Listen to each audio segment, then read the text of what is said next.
கோல்டில் January 1 2025 ₹1 invest பண்ணியிருந்தீங்கன்னா ₹1.69 வந்துடுச்சு.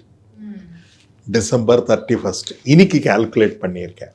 அப்போனா அதில் 69% வருதே, ரொம்ப எக்ஸலண்ட்டாக இருக்கேன் இந்த இன்வெஸ்ட்மெண்ட்டுன்னு சொல்லி. ஆனால் இது வருஷமும் வராது. ஓவரால் பார்த்தீங்கன்னா கோல்டு இன்வெஸ்ட்மெண்ட்டில் ஒரு 8 to 9% தான் வரும். இந்த கோல்டு நம்ம வெளிநாட்டுகளிலிருந்து இம்போர்ட் பண்ணிக்கிறதுனால அது மேலே இன்னும் டாக்ஸை சுங்க வரியை இன்க்ரீஸ் பண்ண போகிறாங்க அடுத்த வாரத்துல இருந்து. ஆனால் நீங்கள் கோல்டில் இன்வெஸ்ட் பண்ணுறோன்னு நினைக்கிறது ஆபரண தங்கத்தில் இன்வெஸ்ட் பண்ணுறீங்க. அதுதான் ஒரு பெரிய தவறாக.